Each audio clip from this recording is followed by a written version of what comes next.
బంగాళాఖాతంలో కొనసాగుతున్న అల్పపీడనం ప్రభావంతో మరో 2 రోజులు భారీ నుంచి అత్యంత భారీ వర్షాలు కురిసే అవకాశం ఉందని వాతావరణ శాఖ పేర్కొంది. ఈ మేరకు ఆయా జిల్లాలకు రెడ్, ఆరెంజ్, ఎల్లో అలర్టులను కూడా వాతావరణ శాఖ అధికారులు జారీ చేశారు. ఈ సందర్భంగా వర్షాలపై ప్రభుత్వ ప్రధాన కార్యదర్శి కె విజయానంద్తో సీఎం చంద్రబాబు నాయుడు సమీక్ష నిర్వహించారు.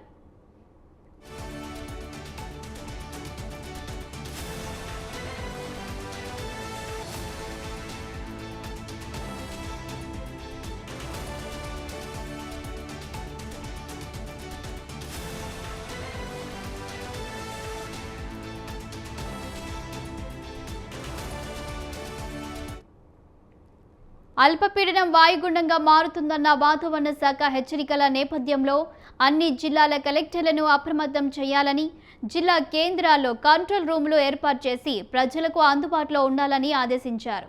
ముఖ్యంగా లోతట్టు ప్రాంత ప్రజలకు సురక్షిత ప్రాంతాలకు తరలించాలని, పరిస్థితి తీవ్రతను బట్టి ఎక్కడికక్కడ పునరావాస కేంద్రాలు ఏర్పాటు చేయాలని సూచించారు.